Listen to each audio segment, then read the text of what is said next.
Are y'all ready to roll? Let's go. This week in politicking, we are following a very important story. This is a story that went viral for us last week, and it is the story of two twins in Georgia who mysteriously went missing and then came up dead. Some say it's a suicide. Others have questions about what happened to these young men. And we are following this heartbreaking tragedy of the Lewis twins. For those who may be unfamiliar with this story, and if you are, please, please, please do everything in your power to become familiar, because stories about the deaths of Black people don't get nearly enough mainstream media attention. So we in the Black media are making sure you know about this story. But here it is. 19-year-old Georgia Qaazir and Naadir Lewis left to the airport and never made it home ever again. Their bodies were found 90 miles away in the Georgia mountains, and their disappearance and ultimate death was labeled first a murder-suicide, then upgraded to double suicide. Here with us today is attorney Gerald Griggs. He works with the Georgia chapter of the NAACP, and he is representing the Lewis family. He's digging his heels in and asking the tough questions that often law enforcement won't ask.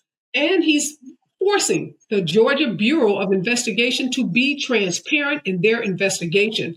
Before we welcome Gerald to the show, let's see what he's had to say about the twins and the disappearance. We've been here before, many times in many different counties all throughout Georgia when there's a mysterious death. So we stand here for the twins demanding the same thing we demanded for Ahmaud Arbery and others.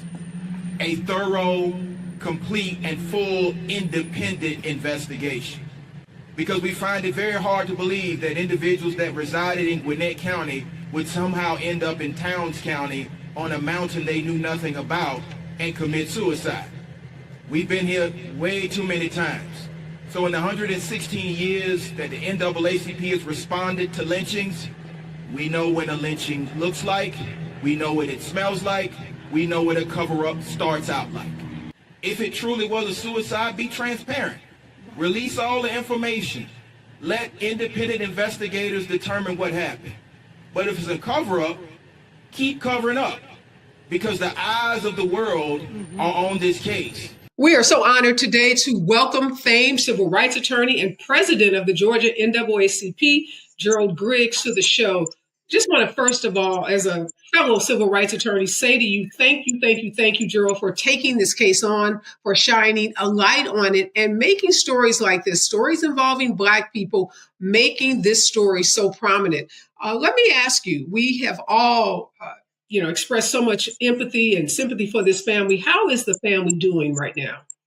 Well, they're in a difficult position right now because they don't have answers to what happened. The GBI is not being as transparent as it should be. And that's why we at the Georgia NAACP through the Gwinnett County branch are pushing for them to release the entire case file, because we don't believe that this was simply a double suicide.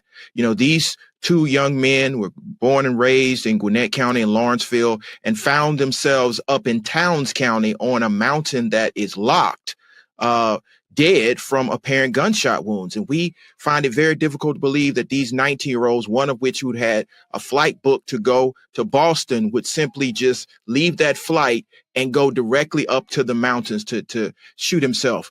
So we want to have answers. We've seen some of the pictures that were released by the firefighter, unfortunately were released, and we see that there are some grave concerns. So one, we want the GBI to release the entire file. Two, we want the governor to order an independent investigatory panel to look into this death. And three, if there are any nefarious things that have happened in this case, we want someone prosecuted to the fullest extent of the law, because the family is sure that this smells like a cover-up. And Georgia has a history of this, whether it's Kendrick Johnson or it's Ahmaud Arbery. The initial story does not pass the smell test. It does not pass the smell test in this case. And we know, Gerald, you've been involved with high-profile cases like the Ahmaud Arbery case and others. Why is it, though, that it takes so much, such a Herculean effort to get the media to focus on these cases when the victims in this case are Black people? Well, the media doesn't focus on Black people when we need help. And so that's why it's incumbent upon platforms like this, Black media, to push the narrative. We have to look no further than Emmett Till. It took Black people exposing that atrocity to get the attention of the world. And so we must do it in this case. Back to what we saw in Scintilla Shores, that initial story was he was a burglar. It wasn't until the entire world saw the video that we started to get the truth. So in this particular case, we find it very difficult to believe that two 19-year-olds would travel 90 miles to a remote mountain in Towns County, the Pine Mountain in Hiawassee, where they've never been before, behind the locked gate, and execute themselves. That does not pass the smell test. So to answer your question, the media sometimes is not concerned enough about the loss of Black life. And that's why it's incumbent upon the Black community to show that concern. And we know Dimitri said on the show before that when it is a mysterious Black death, we rarely get justice. We get stories, we get cover-ups. And so oftentimes it's the family having to hire a private attorney like you. It's the NAACP and it's private investigators that do that work to uncover what actually happened. Can you tell us in this case, is there a private investigator working with your firm or with the NAACP or the family to try to get to some of the details that are important to this case? So, yes, we have our legal redress committee that's already investigating this case with other lawyers and investigators, but we need the investigatory file. And many times that's the holdup. When you have government entities that go ahead and rule something a double suicide, but then don't release the information so that we can do a thorough investigation. We found out from the family just a few days ago that many times in the investigation, they didn't pull all of the video. Georgia's equipped with Georgia Department of Transportation cameras, flock cameras, and of course you have the gas station surveillance cameras. So there should be a trail, an electronic trail that follows them all the way up to the mountain.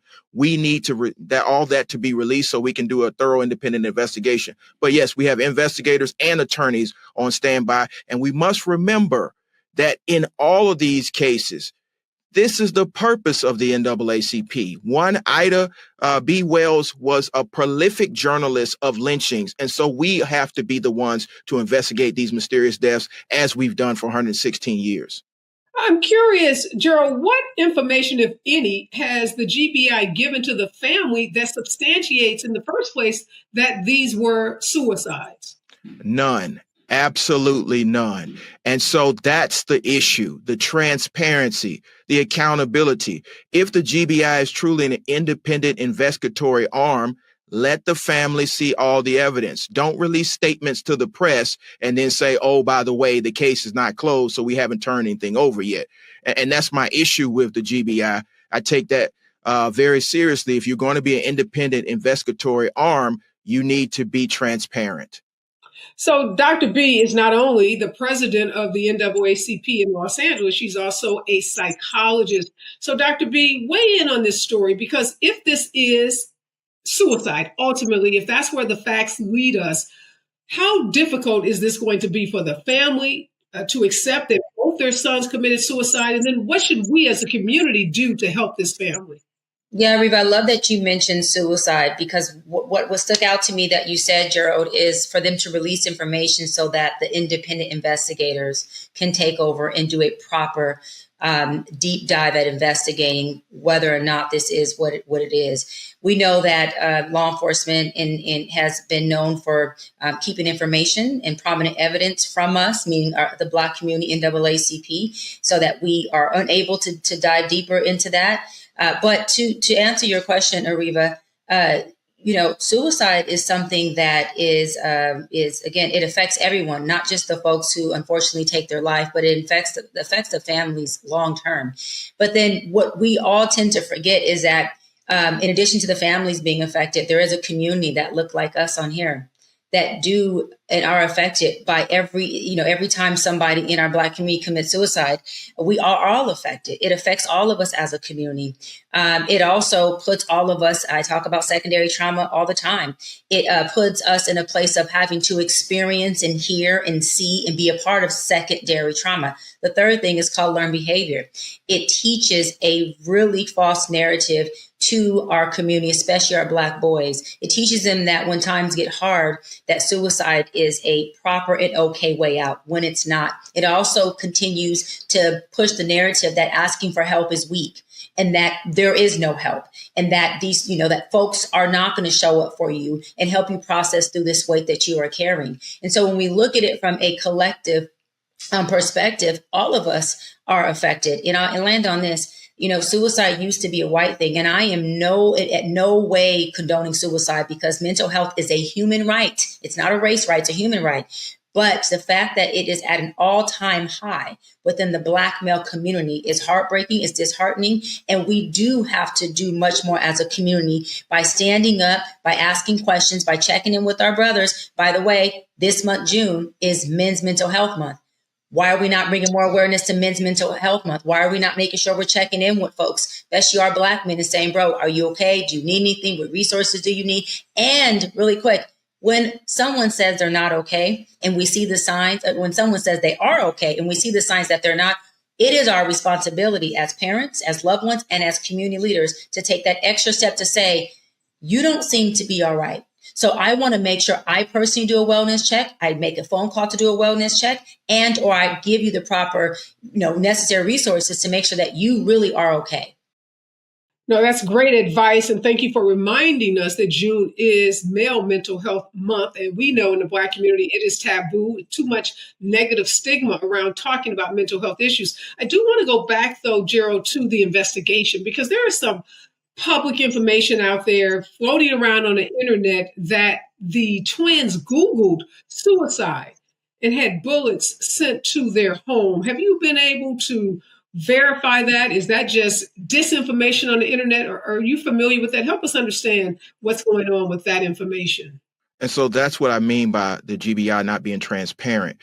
You release press statements with some of the evidence, but don't release all of the evidence. And so, yes, it is in fact true based on their investigation that there was some indication that there was web traffic on searching for suicide and bullets. But they also didn't talk about that one of the twins had booked a flight to Boston to be with his girlfriend, was looking forward to that outing. So my question is, if you're using this particular evidence to substantiate your conclusion, why not release all the evidence so that independent investigators can get to the bottom of what actually happened? Don't smear the victim and not release the evidence.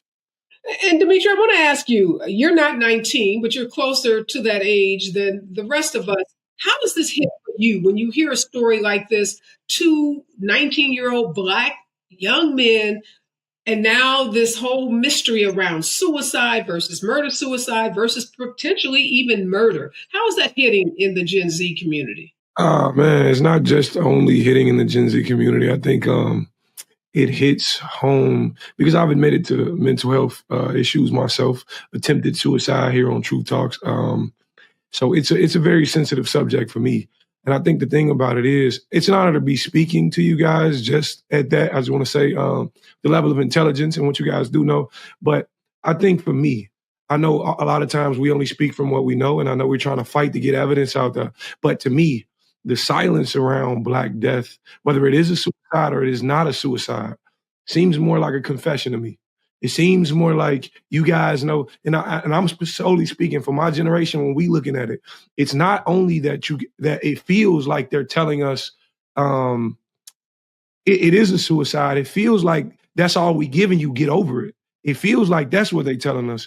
And for me and my generation, who, as you guys say, like Dr. Brian implemented, it's become more of a mental health crisis these days than it's ever been for young Black men. And for us, this adds to it. It's not only that you feel like suicide is a valid option, but honestly, you start to feel like it's the only option because you go to your mom, you go to your dad, you go to people around you. And I'll be honest, excuse me for, getting a little emotional about it, but when you living in a space like that, And let's just say hypothetically, this was a suicide for these kids. That's not to my belief, but if we speaking on suicide, when you living in a space like that, even the slightest no can push you over the edge. Even the slightest, the slightest turn of what you needed. You may have just needed a hug, and not having that at that moment would push you towards that. And I'm solely speaking that because I'm hosting a few mental health events for young men here in Chicago. It's super, super personal to me. And this specific topic hits home. And I thank you for everything you guys are doing, especially surrounding this case in terms of bringing awareness to it. So thank you guys so much. Thank you so much, Dimitri, for sharing, being honest, because we can't heal what we don't acknowledge. And heal and acknowledging that mental health issues exist in our community is definitely the first step towards healing. I do want to, Gerald, before we let you go, just ask, what do you think the GBI is hiding? We know that these investigatory bodies want to quickly close these cases, particularly when they start to get some media heat and when they see big time, big dog lawyers like you get involved. They want to shut this down as quickly as possible. But do you think this could be some kind of, white supremacist that's out, some kind of hate crime? Like what do you think could be behind the cover-up? Not sure. And that's one of the main questions we want answered, because we do know there's a heightened climate of racial insecurity in this country, but particularly in this state, especially in that particular region of the state. And so we just want to make sure that there was no involvement of any of the known hate groups that are in this state, of the known white supremacist groups in this state, that there's no indication as any racial animus or attack that happened. You can't just close the book and say, oh, it was a double suicide when y'all thought it was a murder suicide from the very beginning. And so it's a lot of unanswered questions, which transparency from the GBI and an independent investigation can dispel. But Georgia has a long history of trying to sweep things under the rug. And we at the Georgia NAACP say, not on our watch, be transparent, release the entire file, and let the independent investigators determine what happened. So, Gerald, obviously, we don't have any more information than what has been provided from the GBI and what we've heard from you.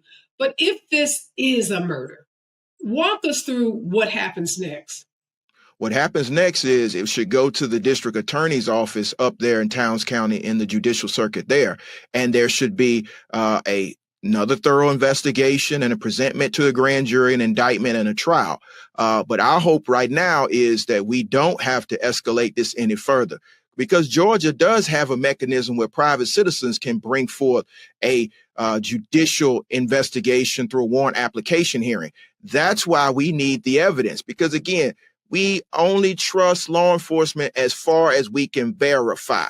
And in this particular case, after 20 years of practicing law, I find it very difficult to believe that two 19-year-olds who know nothing about Pine Mountain would drive up a dark, winding road through a gate up to the mountains and kill themselves in a way where their bodies were placed in a way that the family believes was a sacrifice. And so there are a lot of facts that are starting to come out. Namely, both of them weren't the best of drivers. They get lost with directions and all these things, typically don't drive that far, and already had plans to go to Boston. So there are some serious concerns about what may or may not have happened. And that's why the family is pushing through the NAACP and all of their supporters for the GBI to be transparent. And the message to the GBI is this: if you have nothing to hide, why would you conclude the case as a double suicide but not release the file? Yeah. Well, I can tell you with 100% certainty, we are feeling so much better having had this conversation with you, Gerald. This is a difficult case. It's a difficult case for our community, for our young people. But knowing that the NAACP of Georgia is on the case, knowing that you are on the case, give us hope that we are going to get to the bottom of this. We're going to find out what happened to these two young men. We're going to hold anyone accountable that had anything to do with the deaths of these two young men. We are going to stay on this story. It's an important story for our community. It's an important story for this show. But tell us, Gerald, before we let you go, what can we do? Is there a GoFundMe account? Is there a letter writing campaign? Are there calls that we need to make to the GBI? What can we do as a community to support you and to support this family? All of those things. The family has set up a GoFundMe to support this case. The NAACP is calling on everybody concerned, both in the state of Georgia and outside, to put pressure on the GBI to be transparent and release the file.